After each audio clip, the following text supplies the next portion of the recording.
रहे हैं क्लास 12 का अकाउंट। क्लास 12 के अकाउंट में हम पढ़ रहे हैं चैप्टर 7 कंपनी लेके अंशों का निर्गमन।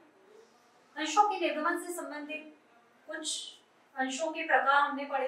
अंशों के दो प्रकार होते हैं, उपसमता अंश और पूर्वाधिकार अंश। पूर्वाधिकार अंश ऐसे अंश जिनको कंपनी की लाभांश प्राप्ति पर पहला अधिकार होता है और कंपनी समापन की दशा में सबसे पहले पूंजी वापस इन्हीं को की जाती है। अब हम पढ़ेंगे पूर्वाधिकार अंशों की क्या विशेषताएं हैं। सबसे पहली विशेषता कि पूर्वाधिकार अंशधारियों को कंपनी की सभाओं में मत देने का अधिकार नहीं होता है। सेकंड नंबर, कंपनी के लाभ की स्थिति में पूर्वाधिकार अंशधारियों को पूर्व निश्चित दर से आय होती है, मतलब इनको एक निश्चित दर से आय होती रहती है, इनको निश्चित दर से लाभांश दिया जाता है और कंपनी क्या करती है, निर्गमन के समय ही ये बता देती है कि उनको किस दर से लाभांश की राशि का भुगतान किया जाएगा। पूर्वाधिकार अंशों में जोखिम का तत्व कम होता है क्योंकि इनको लाभांश पहले मिलता है, पूंजी वापस भी इनको पहले मिलती है, तो इनमें जोखिम कम होती है।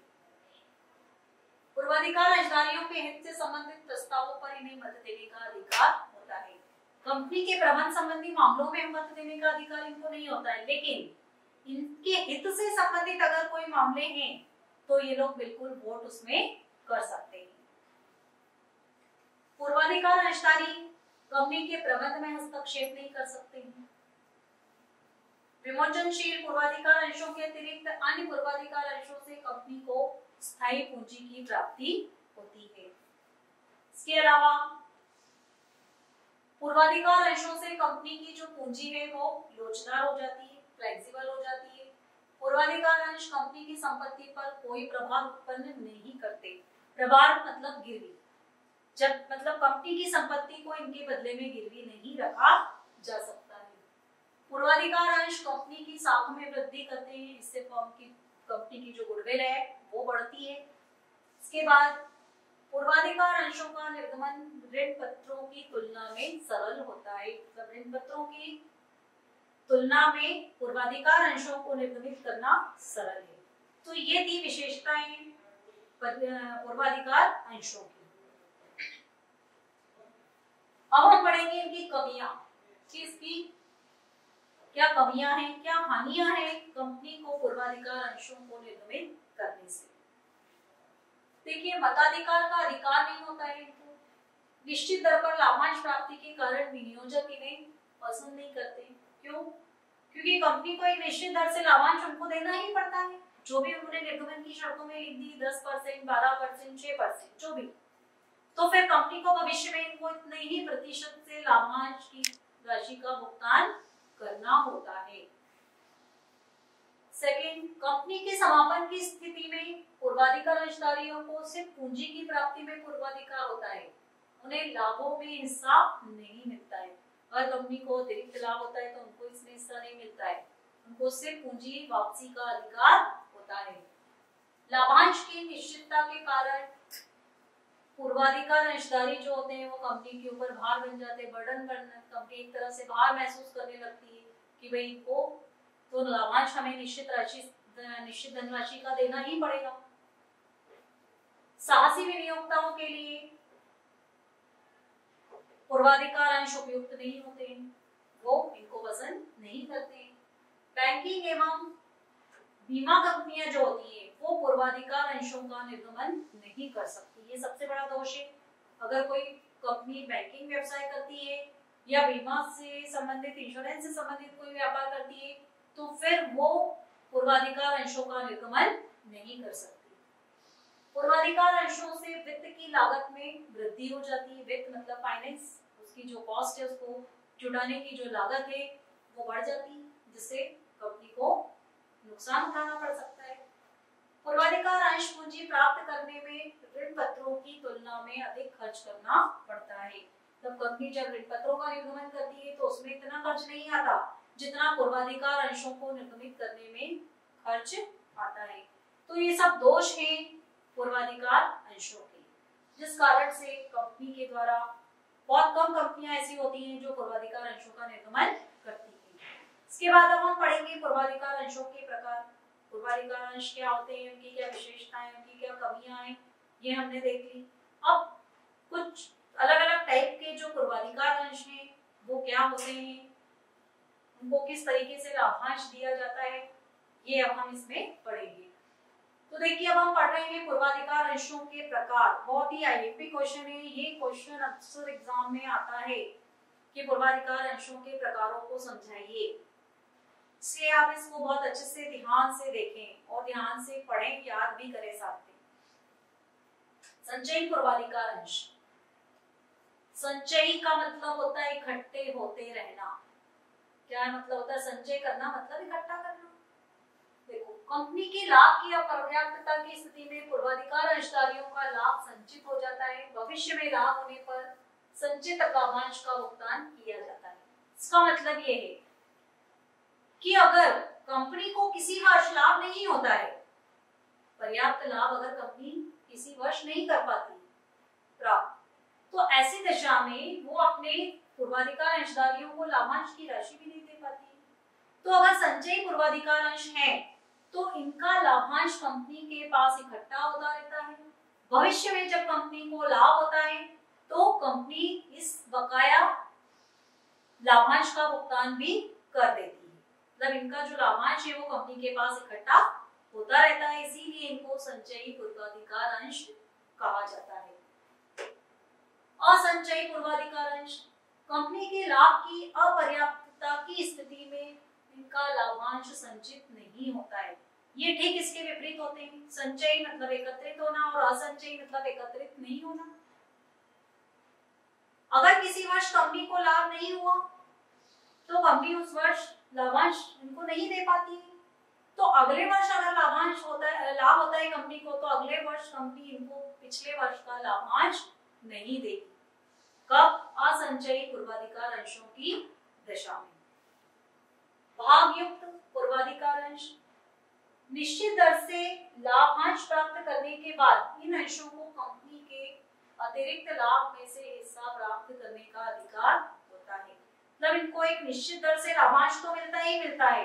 अगर किसी वर्ष कंपनी को ज्यादा लाभ हो जाता है तो उनको उस अतिरिक्त लाभ में भी अपना हिस्सा प्राप्त करने का अधिकार होता है। अभागयुक्त पूर्वाधिकार अंश। इन अंशधारियों को निश्चित दर से ही लाभांश प्राप्त करने का अधिकार होता है।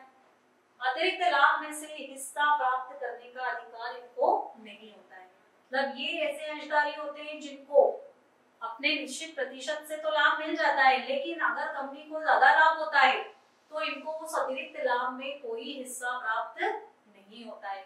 तो ये जो चार प्रकार हमने अभी पढ़े हैं पूर्वाधिकार अंशों के, तो उनमें से आप एक को याद करेंगे, दूसरा आपको अपने आप याद हो जाएगा।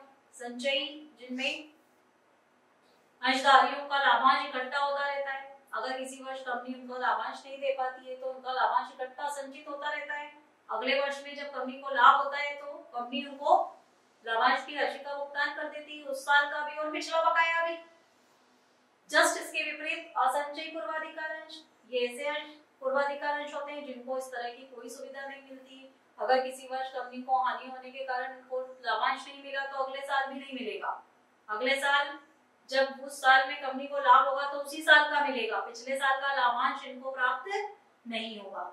इसी तरह से भागयुक्त पूर्वाधिकार अंश आप याद करोगे तो अभागयुक्त पूर्वाधिकार अंश आपको अपने आप याद हो जाएंगे।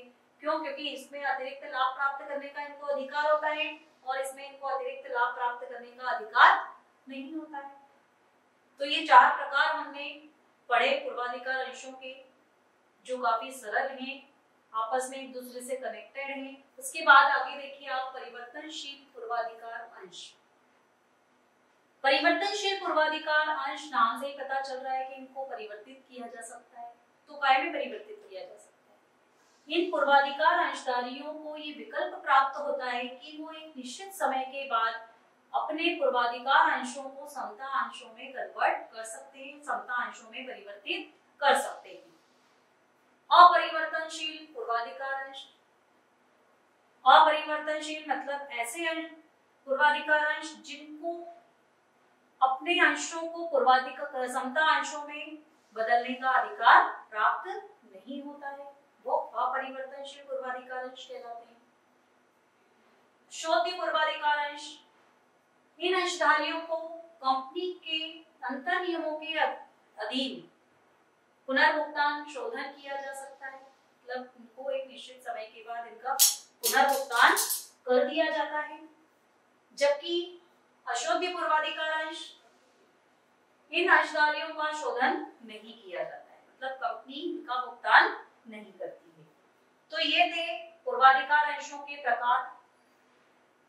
अब हम पढ़ेंगे समता अंश और पूर्वाधिकार अंशों में क्या अंतर है। सबसे पहला पॉइंट है हमारा लाभांश की दर। समता अंश में लाभांश की दर कंपनी के अर्जित लाभ के अनुसार होती है, मतलब इनके ऊपर लाभांश की दर निश्चित नहीं होती।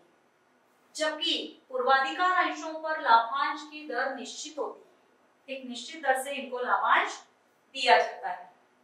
लाभांश की अनिवार्यता, समता अंशधारियों को लाभांश देना अनिवार्य नहीं है, जबकि पूर्वाधिकार अंशधारियों को लाभांश मिलता है, उनको लाभांश देना अनिवार्य है। मताधिकार, अंशधारियों की सामान्य सभा में मताधिकार का अधिकार नहीं होता है, मताधिकार होता है, मतलब जो समता अंशधारी है उनको कंपनी के प्रबंध संबंधी मामलों में मत देने का, वोट देने का अधिकार होता है। जबकि पूर्वाधिकार अंशधारियों को मताधिकार का अधिकार नहीं होता है, मतलब उनको वोट देने का अधिकार नहीं होता है। शोधन, समता अंशधारियों का कंपनी के जीवन काल में शोधन नहीं होता है, शोधन मतलब भुगतान। और पूर्वाधिकार अंशधारियों को कंपनी के जीवन काल में भुगतान हो सकता है, मतलब इनको भुगतान प्राप्त नहीं होता है और इनको भुगतान प्राप्त हो सकता है।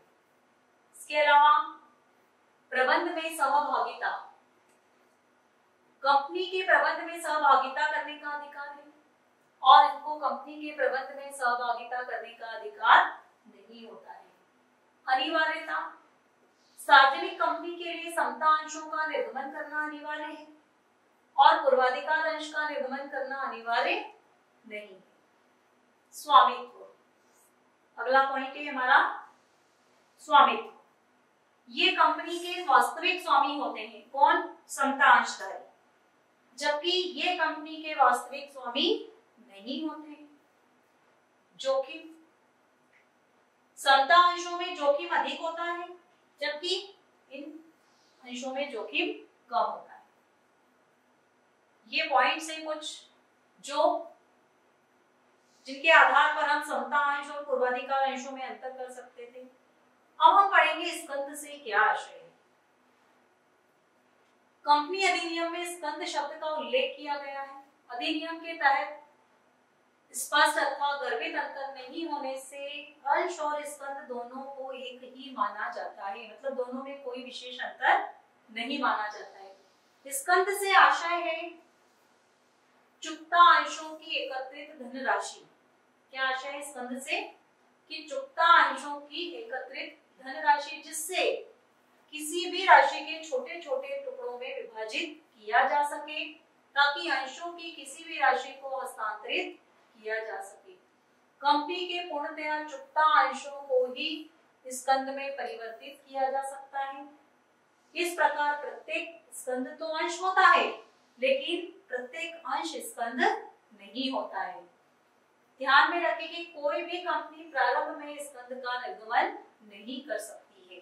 जब भी किसी कंपनी का निर्माण होता है तो स्टार्टिंग में ही वो चाहे तो स्कंद का निर्गमन नहीं कर सकती, उसको पहले अंशों का निर्गमन करना पड़ेगा, उसके बाद में वो स्कंद का निर्गमन कर सकती है। तो इस तरह से प्रत्येक स्कंद अंश होता है, लेकिन प्रत्येक अंश का स्कंद होना जरूरी नहीं है। तो ये जब आप अंश और स्कंद का अंतर पढ़ेंगे तब भी आपको थोड़ा बहुत अच्छे से उसको समझ में आ जाएगा। Thank you.